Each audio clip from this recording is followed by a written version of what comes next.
नमस्कार। ये आकाशवाणी का पटना केंद्र है। अब आप खालिद रशीद से प्रादेशिक समाचार सुनिए। प्रधानमंत्री नरेंद्र मोदी ने लोकसभा चुनाव में संविधान और देश की लोकतांत्रिक प्रणालियों में अपना विश्वास दोहराने के लिए देशवासियों का आभार व्यक्त किया है। आज आकाशवाणी से मन की बात कार्यक्रम के जरिए राष्ट्र को संबोधित करते हुए प्रधानमंत्री ने कहा कि 2024 का आम चुनाव दुनिया का सबसे बड़ा चुनाव था, जिसमें 65 करोड़ लोगों ने मतदान किया। उन्होंने कहा कि दुनिया के किसी भी देश में ऐसा कभी नहीं हुआ। प्रधानमंत्री ने इसके लिए चुनाव आयोग और मतदान प्रक्रिया में शामिल सभी लोगों को बधाई दी। श्री मोदी ने विश्व पर्यावरण दिवस पर इस वर्ष शुरू किए गए विशेष अभियान एक पेड़ मां के नाम का उल्लेख करते हुए लोगों से अपील की कि वे अपनी मां के साथ या अपनी मां की स्मृति में एक पेड़ लगाएं।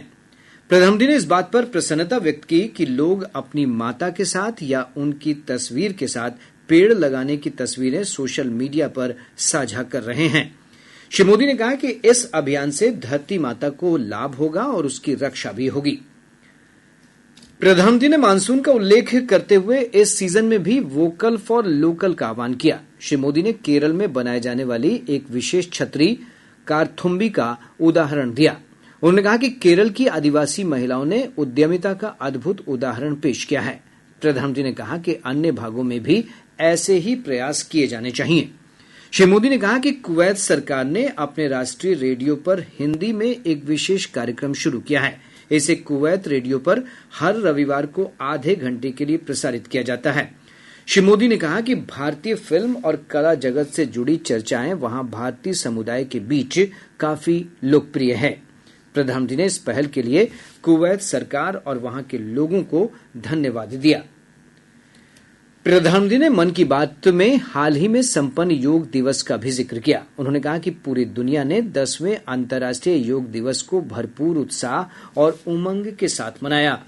प्रधानमंत्री ने अगले महीने होने वाले पेरिस ओलंपिक खेलों में शामिल हो रहे भारतीय दल के खिलाड़ियों को शुभकामनाएं दी। श्री मोदी ने कहा कि टोक्यो ओलंपिक में खिलाड़ियों के प्रदर्शन ने हर भारतीय का दिल जीत लिया था। वो ऐसे ही प्रदर्शन की उम्मीद करते हैं। प्रधानमंत्री ने आकाशवाणी परिवार को भी बधाई दी, क्योंकि आकाशवाणी का संस्कृत बुलेटिन आज अपने प्रसारण के 50 वर्ष पूरे कर रहा है।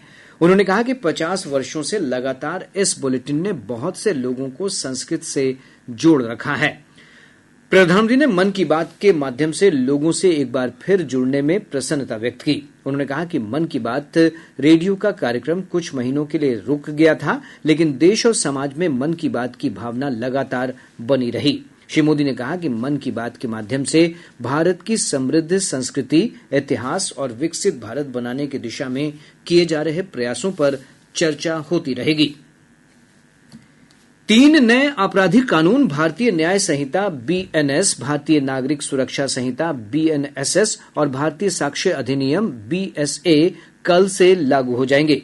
केंद्र सरकार ने राज्यों और केंद्र शासित प्रदेशों के साथ नियमित बैठकें कर इन कानूनों को लागू करने के लिए प्रौद्योगिकी, क्षमता निर्माण तथा जागरूकता उत्पन्न करने की व्यापक तैयारी की है।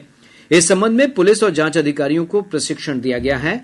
दूरदर्शन और आकाशवाणी के समाचार बुलेटिन, कार्यक्रमों, चर्चाओं और सोशल मीडिया प्लेटफॉर्म के माध्यम से भी इस विषय पर गहन चर्चाएं और विश्लेषण किए गए हैं।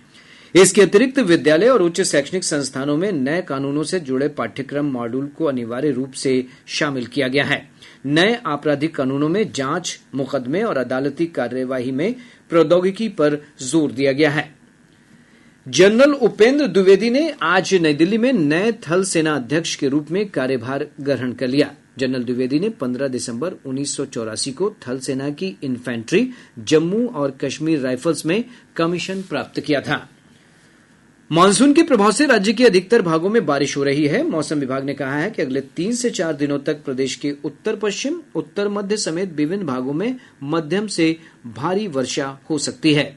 इधर विभाग ने अगले 1 से 2 घंटों के दौरान पटना, भोजपुर, बक्सर, कैमूर, रोहतास, औरंगाबाद, अरवल, जहानाबाद, गया, नालंदा समेत राज्य के दक्षिणी जिलों में कई स्थानों पर मेघ गर्जन और वज्रपात के साथ बारिश का अलर्ट जारी किया है।